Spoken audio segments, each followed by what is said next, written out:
Hey everyone, Caleb from thebookflipper.com, and I want to share a quick tip about how to find hidden offers on Amazon.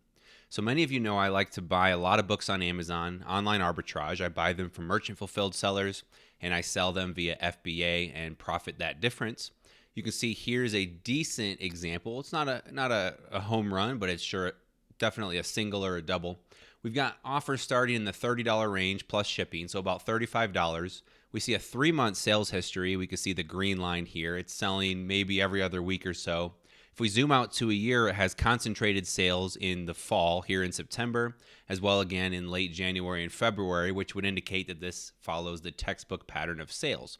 So that's great.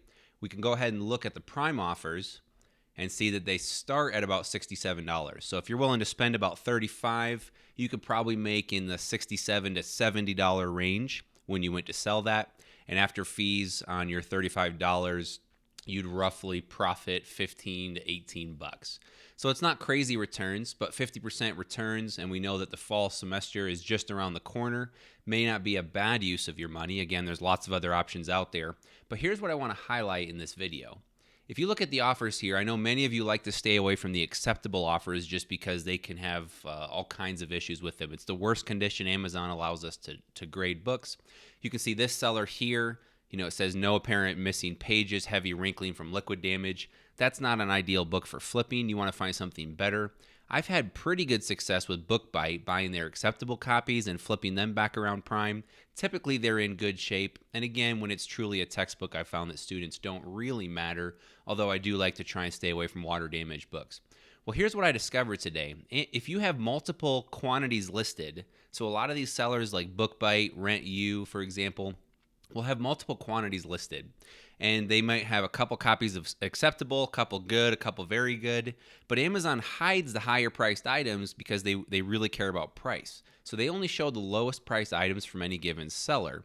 And in this case, if we actually were to look at all of the used copies, and then if we filter away acceptable, as we're going to do here, you'll see different offers pop up. So you'll see BookBite had some offers in the $30 range, acceptable, and now they actually have 3 copies here in the good range for $32. So again, these copies were hidden because when we had the acceptable copies shown, Amazon opted to only show the lowest priced books.